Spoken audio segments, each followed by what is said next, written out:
Um, Welcome everybody. Thanks for joining us tonight.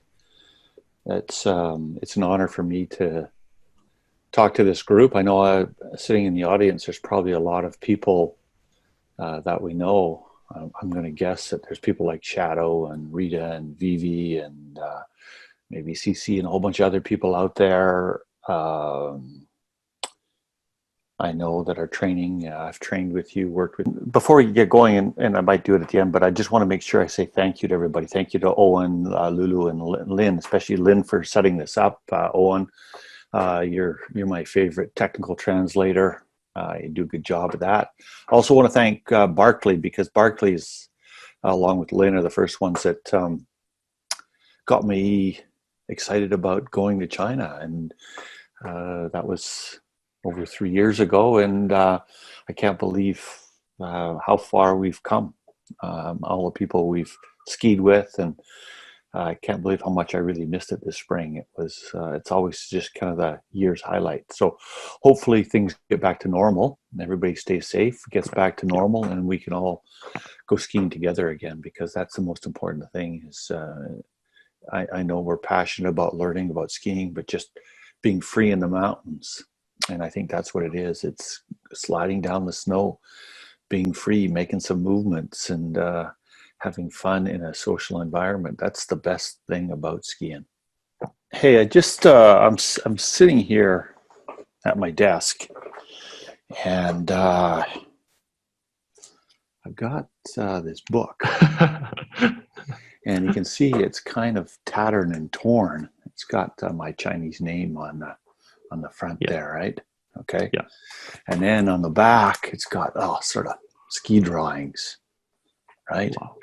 Yeah. And then I go inside, I open it up, and I go inside the back, and there's more ski drawings, right? And then I go back a couple more pages, and I got lists of exercises and stuff like this. So I had this book for many years, and I'm trying to wear it out. And I think this talk is about training for your level 3. And so I'm going to talk about dynamic balance today. Yeah. I'm going to talk a little bit about teaching. I've got some videos and some of my philosophies to training. I'll hopefully share with you, and maybe some of the stuff will resonate. But I have the book and the manual here, and as you're training for your level 3, and it's okay if you have this book or if you have Ron LeMaster's book, but you read these books, and you're constantly as you read them, there's more meaning and more understanding as you go through them. And one of the, and this is, I think, if you're training for your level 3, maybe make some notes. This is one of the things that, if you're training for your level 3 or you're training for your level 4, this is one of the things where I find most students think of things backwards. And a lot of the students that I have, they look at the ski off, and they look at the intermediate parallel, the advanced parallel, advanced short radius, and they look at the bumps, and then level 4 they have a few more, and they say, oh, that's the maneuver, that's the way to ski. Mm-hmm. That's not the way to ski. That's what that shows us. Like, if I'm I've done a lot of examining, what that shows me is your ability to make some movements on the skis, or you have these what I call skills or technical reference movements. It shows me that you can make those movements in different situations. When I look at a skier or a ski off, or if I'm out there teaching and watching you ski, and this is if you're teaching somebody else, this is the way you should be looking at them. You look at their skiing skills. You look at their the stance and the dynamic movements. You look at, do they turn their legs, right? Do they have the ability to move inside and create some an edge angle? So that's what I look at. So rather than training for a maneuver, it's about training the skills. So it's, can I turn my edges a little bit or a lot? Can I move my balance? And depending upon the situation, if it's new snow or if it's icy snow or if it's bumpy snow, can I maintain my balance in those situations? And if I maintain my balance, can I make some dynamic movements in that situation? Rather than, can I do an intermediate parallel? Because what is an intermediate parallel? Well, yeah, we know what it's an outcome, right? And so good balance allows you to make those dynamic movements. And that's, to me, is top down. Always look at that way. Leo, who's training for his level 4, but stopped because he's got to look after his family business, showed me a video of him doing a dunking competition with basketball. And when I watched him do that, right, we watched the outline, the result or the outcome of him dunking the ball in there, and he does a 360. But what allowed him to do that was the way he planted his feet on the floor before he went up. And he was in balance, because if he was off balance, he wouldn't be able to do that. And that's the same for us. We have to be in balance, and then we can make some dynamic movements. 那滑行中呢，我们要很好的保持平衡，才能够允许我们做一些动态的动作。这个呢是他思考滑行的出发点。他提到呢 ，Leo 之前呢是朝4级一直在努力，然后同时呢就是Leo 也是一位就是篮球好手啊，训练灌篮，然后扣篮。之前展示过一个视频，就是 Leo 扣篮的视频。那只有他呢在离地之前做到了很好的平衡，他才能够让扣篮这件事变成最后的一个好的结果。如果说他没有首先在离地之前建立一个好的平衡的话，他是无法完成扣篮这个动作。Hey, I've got a question for you. Now, it's a competition. Who is the photographer that took this picture? 这个是谁？ Now, 这个照片是谁 first one on chat. I want to see somebody name that on chat. Who can name who took that photo? You guys should recognize that. 这个照片是谁拍的？ Anybody 给大家 can 提出一 type 个 that 问题。 into the webinar chat? Anybody 这是一 can 个 guess? 竞猜啊， Huh? 谁拍的？ Okay. Ski Otto, no, I didn't. Well, so right down here, and this photo montage is amazing, and we're going to just look at it briefly. This is done by my friend Ron Lemaster, who I think everybody knows. So it says here at the bottom, Otto, thanks for all my support. So Ron came up to us a couple of times, and I was just on talking to him lately. He's got a new project coming out, which when it does, I'll let everybody know, because he's going to put some online learning stuff. It's going to be all on the learning. It'd be really good. But what I wanted to show you in this photo is, if we look at this skier, we look how much his legs bent, right? So we look at this knee joint here, how much it bends, and we look then up here how straight it is. And we see that he's skiing, and he's not just standing there, right? If we look at how his legs change in length, and that's dynamic balance, and he's reaching for the snow, and he's moving in, he's bending the legs, right? We see the stable upper body that we like, and the hands are wide, and if we look at that, the hands being wide of a skier, that stops us from rotating or from spinning, because there's a spinning force too that can throw us off balance. But because of fore and aft balance, this person is able to make those movements and to liberate or to free those joints to really do a nice job, right? And do you want to talk about that? 就是首先呢，这幅照片呢是 Otto 的一个朋友拍的，然后后期他会分享给大家。先说这个位置，就是中间这个位置，大家能看到这位滑雪者的腿部弯曲的很多，但是呢，在这个接近弧顶的位置呢，他的腿的长度是很长的。在整个滑行过程中呢，他的腿部的长度变化是始终动态调整的。那他通过这种腿部长短的变化呢，来达成这种滑行。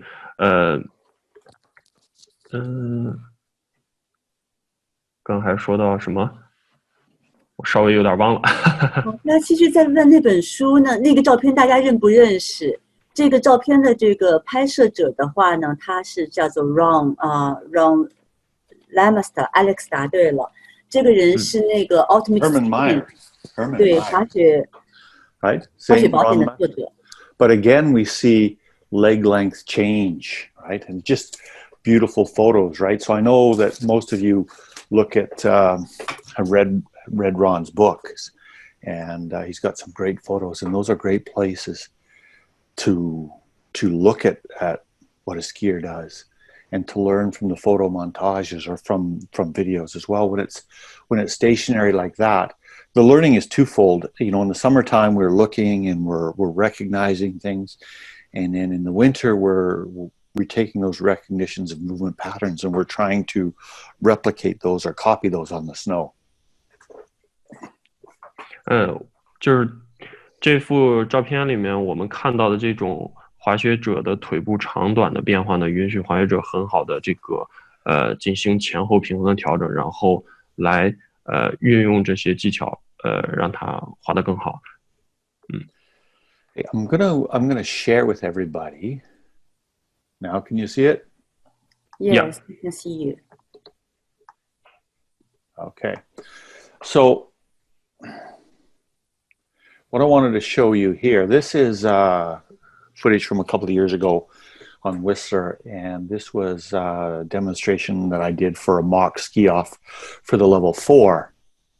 And this is intermediate parallel. And a couple things is, this is pretty nice. It's coming down the hill. It looks sometimes a little bit like it's a bit tight on the bottom, but what I want you to look at is where the feet are positioned, right? And there's not much lead change, right? So if I look at where the feet are, I can see that the feet don't have much lead change, right? Just a little bit. Okay, and then 这是几年前呢，在 Whistler 拍的一段视频，是4级的模拟考试前 Otto 给大家做的示范，然后大家能看到这段滑行的质量很高，然后在滑行的过程中，注意看它的板头差，就是你可以看板头的这个差距或者双脚的这个前后差距，其实并不大。So you notice that, my legs, there's no separation in there. Often if you look up at a skier, you'll see a white space or a white triangle in there. And when we stand on our feet, even though the majority of my weight is on one foot, if I have one foot in front of the other, what it does is it renders my lower leg or my foot that's back immobile. I can't bend the ankle joint and I can't bend the hip joint. And so here I can access this knee joint, and you can see this bend, and then I can access rounding the back here, right? So my tummy, this ankle joint, sometimes we over talk about it, and yes, it always has to move. It moves the least amount, but it has the most effect.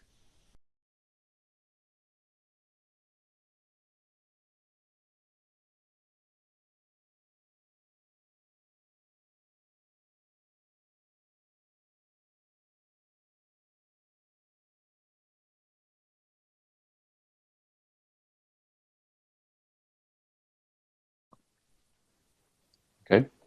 So, there's good balance, and then there's the use of all joints. And when we ski at an intermediate level, because I'm moving all joints, I have the ability to turn my legs a lot more. I don't move inside a lot, right? Because I don't need to. Otto, before share, I just want to update you about the result of the poll. So Lulu is reading it for you. Okay. Yeah, among the audiences, we have around 75% are ski instructors. And within those instructors, we have 93% from CSA system, 3% from PSA, and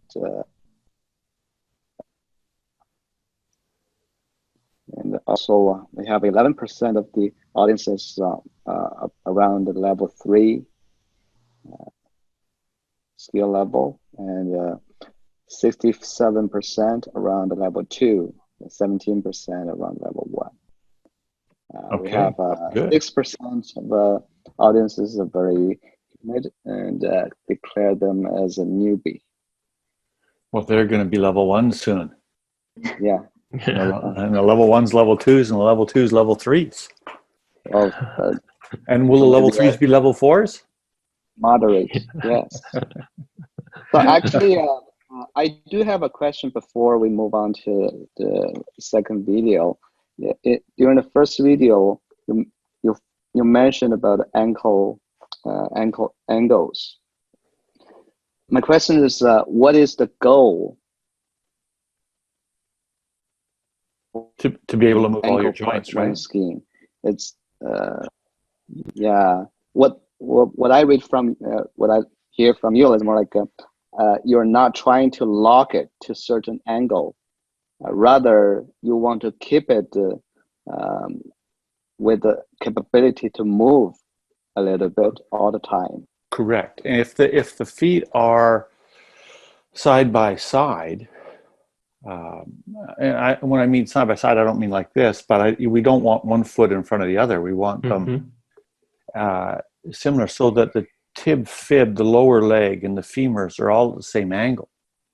And then they bend all at the same. But if I have one foot in front of the other one, my foot that's back, that ankle is bent more than my front ankle.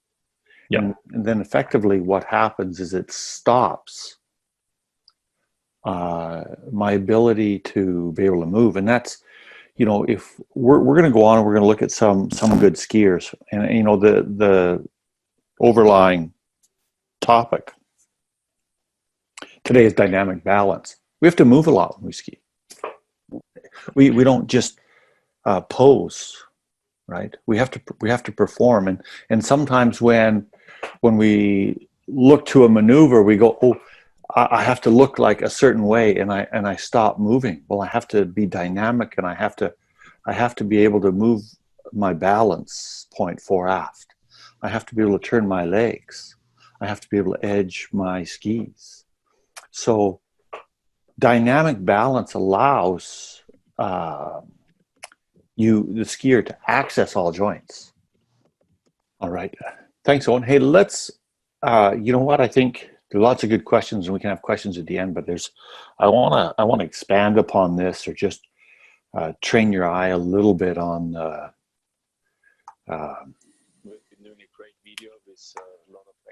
先练习大家看这个视频去锻炼自己眼力的这个能力。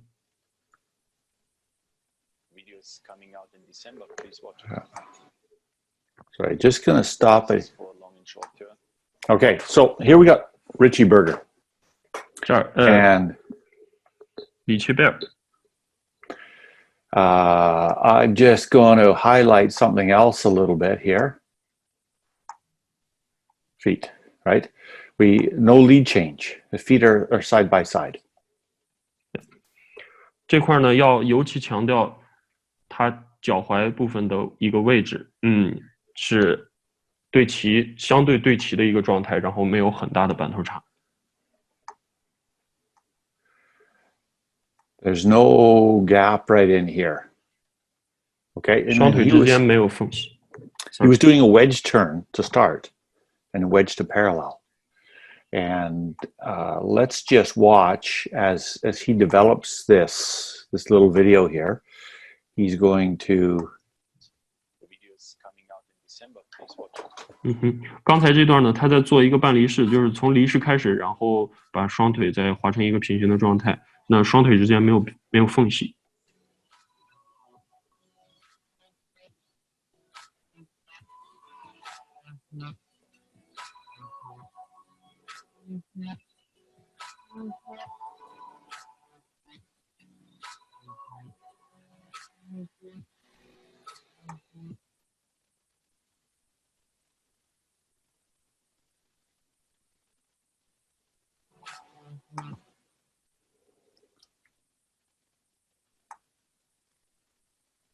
Okay, so if I look here again at Richie, okay, and I look at the feet, they're side by side again.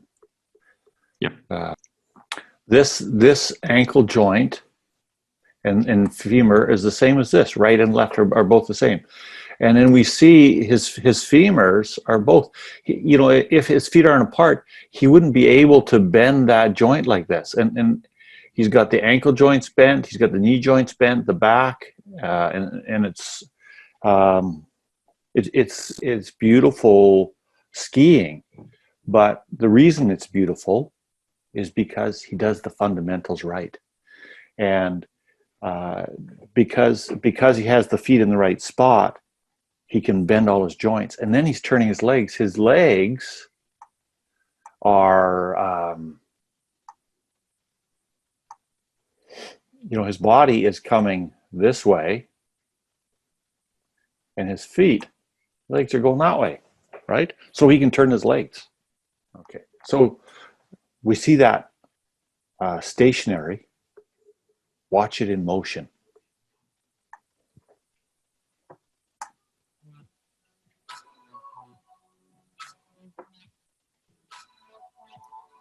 我们刚才静止的看了，接下来在动态中看那个姿态。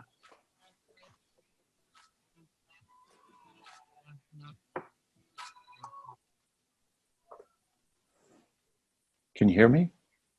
Yeah. Okay. I just turned the sound off, the video off, and Mm-hmm. he uses his range of motion, and good skiers will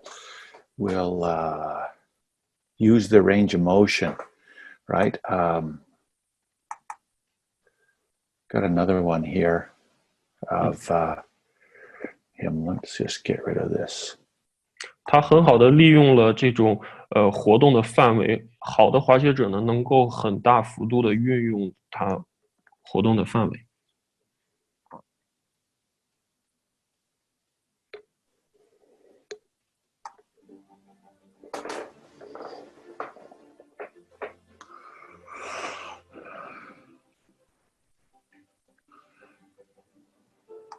Okay, I mean the best part of this is we're skiing down the run and it's beautiful, right? Okay, so here we go again. I'm going to circle exactly the same things again with Richie Berger here, right? You know, take a look at his.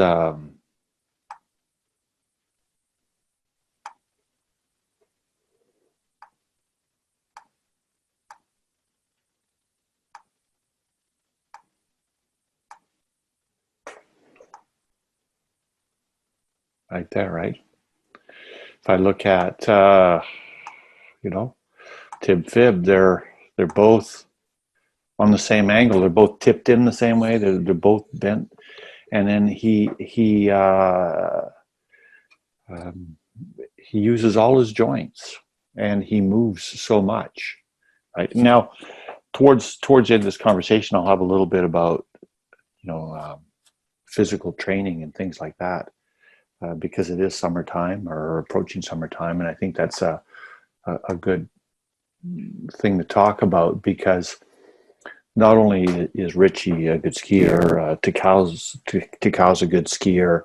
You look at anybody a good skier, and they're all fit. 这一幅呢往下滑的很好的画面呢，再一次画出了一个刚才蓝色的圆形的区域，那块呢，仍然是双脚对齐的一个状态。同时呢，他画出了两条小腿，就是他提到这个胫骨啊，两个胫骨前倾的角度是一致的，那很好的利用了身体关节的活动幅度。同时呢，他提到就是在这个即将进入夏季的过程中呢，他选择一些练习去保持一个好的身体状态。这无论Richard Berger 也好，还有他靠是丸山贵雄啊，以及其他一些好的滑雪者，他们不仅是好的滑雪者，你能够看到他们身体的这个状态，他们很健壮啊。Yeah. You know, we look at the tib, it's bent. So, you know, this is a rear shot, and we look at the skis and the platform, you know, and everything is the same. The other thing you watch when you watch a good skier, and I think this terrain that Richie is skiing is not that steep, but he is making movements on the skis, and the skis then react and take him where he wants to go. He's dictating what the skis should do versus going along and the skis taking him for a ride. 这幅图画呢，能够看到他的双脚创造的这个很好的平台，他的两个小腿呢还是一致的一个前倾的角度。那大家看到这个雪况不是这个地形不是很陡，就是相对较缓的一个坡度。那在Richard 滑这个地形的时候呢，他是积极主动的去在雪板上去做一些操控的动作，是他指导着雪板去滑向某一个地儿，而不是说他本人被雪板带着走，他只是骑在雪板上。Okay, so I just and again, you know, I talk about, you know, we've seen some intermediate parallel that I did, and we've seen this is basically expert parallel, but it's done on an easy slope. But here we see some moguls as well, you know, and these moguls are done nicely. These aren't, I would say,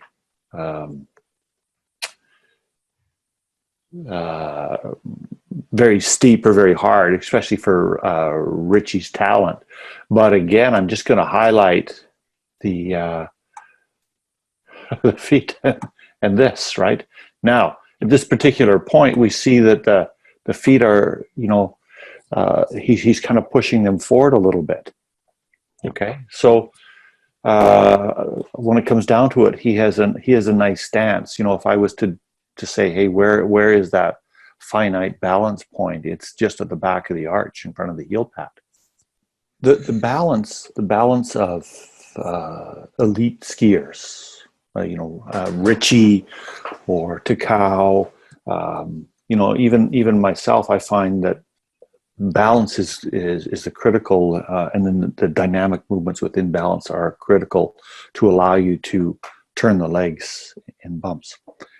What has to happen now, along with balance, is the ability of the skier, if you're training for your level 3, is the ability of you to be able to recognize exactly where it is you need to place your feet. So then in comes the snow conditions or the terrain changes. So is there more friction?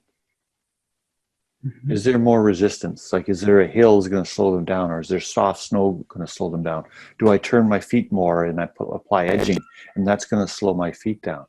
So I'm constantly, and it's mind connected to the body and its training. And I remember, you know, taking many of you in the moguls and went along, and Vivi and Rita didn't know how to ski bumps, but with time you learn how to ski these moguls, right?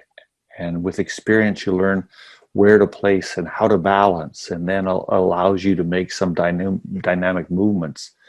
And this is the part, Lulu asked me a question earlier, says, what kind of teacher am I? Is it like follow me, blah, blah, blah, or is it technical? Well, I provide the technique, and then it's it's if you have the understanding, like I know Owen has a great understanding, so I don't have to talk too much about it. I can say, hey, Owen, down here, we're going to do this, let's go. And then it's a lot of repeating and a lot of, oh, that worked, that didn't work. Sometimes as a trainee for your level 3 or level 4, you're worried about perfection. Perfection comes with experience, and every time we make a movement, there's a consequence. Sometimes the consequence is good, and sometimes the consequence is not so good. But you have to learn the consequence that is not so good so that you know what the good one is and go back and forth. At this level, training for your level 3, to have this good balance, to have dynamic balance, takes not only knowledge, but takes experience, and you can't circumvent the experience routine. You know, here you can see that the feet never get out of balance, right? And that he's bending as the skis go under, right? Yeah. 能够看到呢，他的脚并没有这种失去平衡的位置，然后雪板很好的在脚的下方被弯折。You know, carving, sometimes we always think, oh, carving is the great way of skiing. And yes, we want to get there. But when we saw Richie a little bit earlier in here, his carving is a result of that great balance. And that allows him to make the movements, to turn the legs. And once he has that ability to separate, he can move the hip in. And then the carving comes. But it's because he has his feet in the right spot, and then he makes a lot of movements. You know, here is just, I just want to look at another, right? So this is insane skiing. This is, and for a level 3, if you remember the bumps that I just showed Richie Berger ski. Richie Berger was skiing kind of a rounder line and more over the tops of the bumps. And when you're training for your level 3, that's the type of line that you should ski. And that one controls speed, and gives you more time to balance, to turn, to edge, to manage the speed. It is different. There's a different objective. The objective of Takao here in these high-end skiing mogul runs is to do them as fast as possible. It's insanely fast. And if you try it, the likelihood of you being successful is very small. This is for the elite of the elite skiers. This isn't just elite skiers, right? And we want to see you have that versatility. So the zipper line is something that, yes, you can train, and yes, you can get good at. But work the rounder up and over line and down the backside, and learn to ski in many different situations, not just the zipper line. You know, again, here we see the feet, we see, and this is done in an extreme situation. The tib fibs are the same, the legs are straight, the feet are together, and he's coming down the hill very fast. But when I look at skiers like Takao or Richie Berger or any of the top skiers, the discipline is so great, particularly with balance. And so, you know, what I can say to you if you're training for your level 3 is work on balance in different situations. Don't work on the maneuver. Mm-hmm. Don't work on the maneuver. Yeah, just talk to that first. When you're training, and I think if you're training for your level 3 and training for your level 4, those are really special situations. And you know, you want to develop your skiing skills, and you can develop them through many ways, through skiing different situations, snow conditions, but also through a variety of exercises. And if it's the javelin turn or spice, brocage, you know, there's a variety of exercises like that. Every drill or every exercise develops a specific skill in a specific situation. So if you're on forehead or jade dragon and you're went along and you're skiing down and you're doing javelin turns, you're only developing the skill at that speed and in that situation. And every skill needs a very broad development. So in a variety of snow conditions, in a variety of terrain from steep to flat. So you need, as a trainee, to go out and experience those. And sometimes it's hard to know. And that's where sometimes you'll work with a trainer and they'll put you in a different situation. But it takes many days to do that. Get comfortable being uncomfortable. If you're comfortable and you said, hey, wow, pat myself on the back, that felt good. Great. Now it's time to change the drill. Yeah. So that you change the development of the skill or change the situation, change the snow condition. All those things will lead to your skill development and for you changing and adapting and being a better skier. And you're evolving from where you skied and you got good. If you ski enough, you get your level 1. And if you ski some more and you practice and you take a few lessons, some training sessions, you'll get your level 2. But now the level 3 is hard. The level 3 is it takes specific training. Right, Vivi? Rita, it's very hard, right? Now, the level 4, if you ask Leo, I think he talked last week, it's even harder. And it takes more serious and more dedicated training. And I know Owen's going to walk down that road. And if he doesn't, well, I'm going to come and chase him. The other thing I wanted to talk about a little bit is the teaching side of it. The teaching side of the level 3 really, really briefly on this. And I think that Vivi might have shared this the other day. I'm not sure. But when you're training for your level 3, the CSI certification process, it's about being a ski instructor.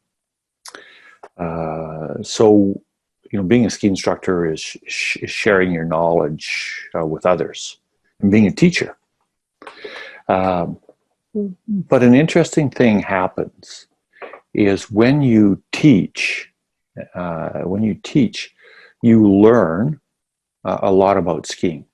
You learn about, because you're talking about the mechanics, you're talking about the technique of skiing and sharing that with others. You are learning a lot in the same process. And that learning helps you understand the movement patterns that you need to make as a skier. When you're teaching too, you're practicing your static demonstrations. You're practicing your exercises or your drills, and when you're teaching, you've got to show your students, so you've got to do them really well. So you're improving all aspects of your skiing. Sometimes skiing slow, sometimes skiing slow in some different situations or different snow conditions helps improve. So the first one is are preparing your level 3. We have 76% of audiences doing this. And the second, great. If you're preparing what skill for exam. So next season, about 22%, and 2 seasons away is 34%. 3 seasons away, 28%. Then foreseen in 4 seasons ahead is 31%. It's like a pretty average, normal distributed over the next 4 years. So And the third poll question is, where do you want to take your exam? 36% in China. In Canada is 72%, and in New Zealand, 9%. So we have, we want more people to do it in China. 36%. 我们希望更多的人在中国参加3级考试。Okay. You know, so just a couple more things. When you're training for your level 3, there's the course, and just because you take the course doesn't mean you're ready. You've got to go out and you've got to continue to develop yourself. You've got to take those learnings and advance your skiing and advance your teaching. Going back to the last topic, we were talking about teaching, and I want one more point there. And I think one of our viewers, Vivi, kind of figured this out. This last winter, she started to work at Stevens Pass, and she said to me, Otto, I thought I was learning how to teach when I was going out and teaching my friends. And she said, when I started to teach the public, it's totally different. When you are teaching and somebody is paying you to teach, all of a sudden you have an obligation. You cannot turn off when you want to turn off. You have to turn off when the time frame is done. And you have an obligation. You have a contract with that person in front of you. That person in front of you is saying, I'm going to give you some money and you are going to make me better. And not only are you going to make me better, you better make me better. And when you learn, and when you do that, you learn a lot of things. Go ahead and maybe translate that piece. Okay, hey, one last thought I want to leave you with. I got another video to show you, and this is about physical training. You know, when I look at the top skiers, Richie Berger or Mary Amo or Paul Cunnius, who's out in the audience there, these guys are physical specimens, right? No, they're fit. They go to the gym, they on the running machine, they bike. You don't see sumo wrestlers, sumo big people skiing quickly, right? So, you are becoming an athlete. When you're level 3, you need to be quite athletic. So, use the summertime to develop balance skills. And, I always say, be physically active, but do something that's fun. Learn something that's fun.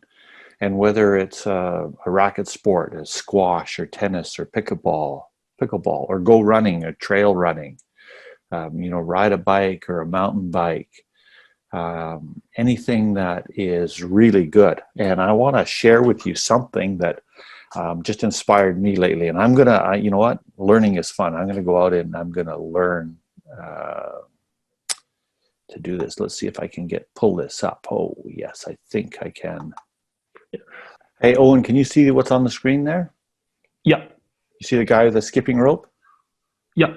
I always say, people say, what should I do? I said, oh, go skip rope. It's good. It's good for your balance because your base of support is always got to be under your center of mass. And there's some coordinated movement patterns, right? So I'm a pretty good skipper. I thought I was a pretty good skipper. Okay. But I'm going to try and learn some of the things that this guy can do.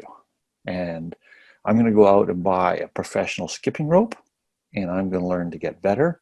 And I'm going to challenge my friend Paul Cunnius, who's out there watching me, to do the same. And the best part about this guy that skips is that he can do it to the music. Here we go. 就是跳绳的练习，跳绳很锻炼。大家先看。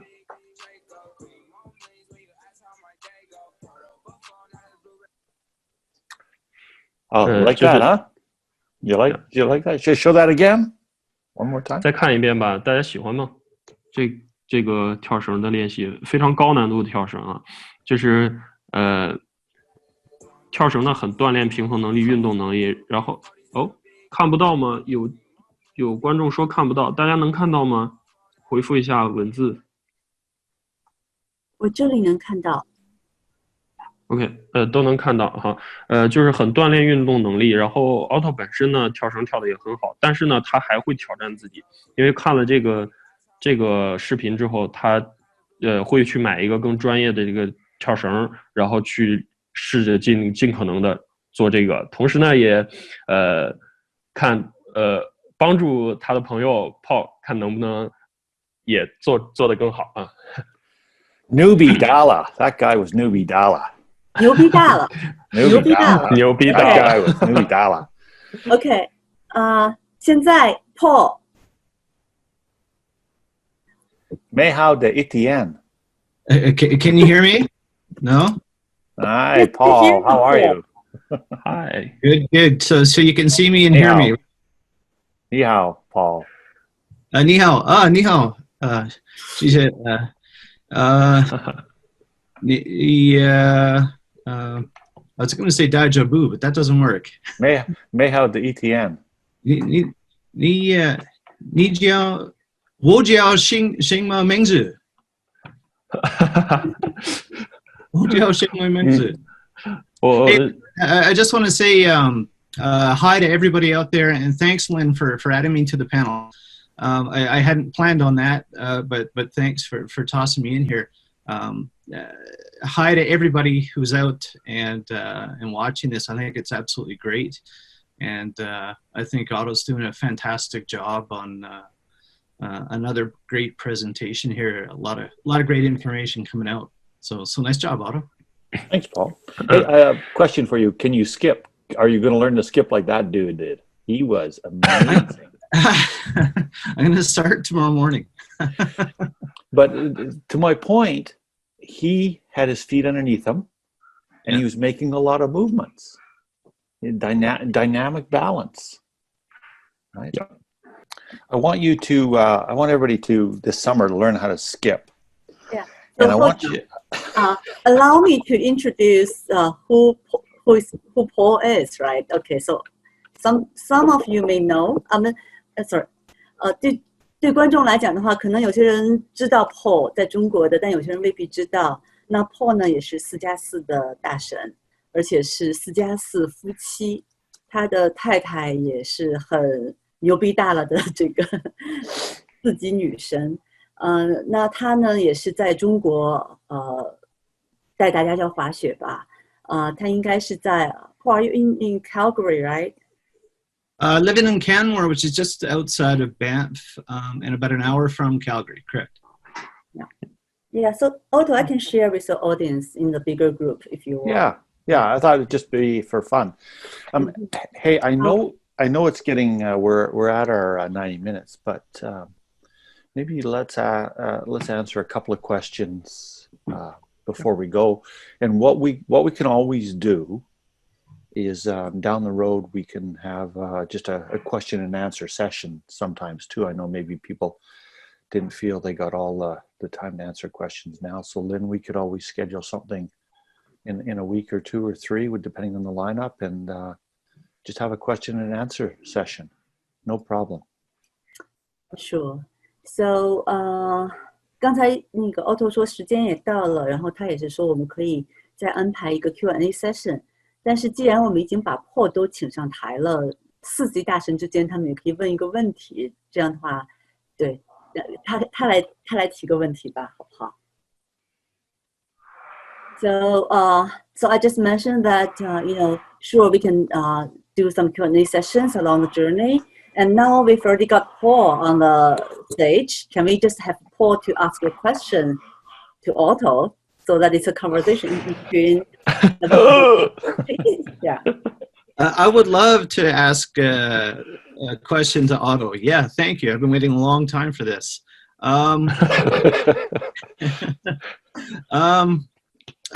Just to stay with tonight's topic, which I think is really, really important, and especially going to level 3.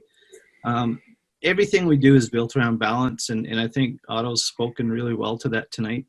But I'm just going to ask you, thinking back to when you were training for your level 3, what did you do that strengthened your balance the most? You know, Paul, I took probably a little bit different route than most of our audience is. So when I came to take my certification, my skill level was probably I had reached the level 3 skill level many years prior to actually showing up, because I skied with my family. I grew up skiing, and I didn't. I think I took my level 3 when I was 25, but I started skiing when I was 9 years old. Wow. And I got into ski racing and into freestyle, into mogul skiing. That was very popular when I was growing up, the zipper lines and bumps and aerials. And so my development of the skill was probably during, those formative years. And it was a lot of trial and error. I mean, as a kid, you're very resilient and you have very low inhibitions. And I'd go up and down. I would live on the hill. I'd go up and down all day long, every day, every minute I could away from school. But I would fall lots, right? The audience here, over the next 20 years, you could add up how many times this audience falls and multiply that by 10, and that's what I would have fallen. And so I would powder and I would go head over heels and I'd bumps and I'd crash and I'd learn. But I didn't care. I just tried. I tried and I just loved it. And making mistakes was all just part of the learning process. Oh, and you have a very good memory still. He does. He's very good. Yeah. 那这样子时间关系的话，因为我们能够录、能够上传的这些量是有限的，所以我们也是尽量把时间控制在90分钟，最长不能超到2个小时。我现在看到问答区有11个问题，都非常好。但是的话，我也担心呢，就是有些问题不能够展开，也有些遗憾。所以我想，我到时候会跟 Otto 跟大家再去商量，怎么能够找一个专门的提问回答的这个时间，这样可能会更好一些。So just to Otto and Paul, I think we are running out of time. There's a limitation for us to do the video recording and uploading to the YouTube. So I will save all these 11 questions. I've already taken photo, and so that we can find another time for Q&A, and we'll also open the floor for more questions. And I saw another question from the audience is that can Paul answer the question he asked himself? Yeah, I think I'll try. Absolutely. I like earlier in the discussion tonight, Otto was speaking about developing the skills, and we have to develop the skills so that we can learn how to apply them. So skills are like tools. We develop the skill, it becomes a tool, and then we apply the tool, how much or how little or in the right situation. So, I think that was spoken to, and it was a very good point tonight. And the level 3 is a point where you start to see those differences. Level 1 and 2 are still developing skills, but we have to have that skill to use in the right situation. So for myself, thinking back, I used to put myself in lots of different skiing situations. Steep, flat, bumps, faster, and then just try to get through that. And as Otto said, he was making lots of mistakes when he was learning how to ski, and so did I. I made a lot of mistakes.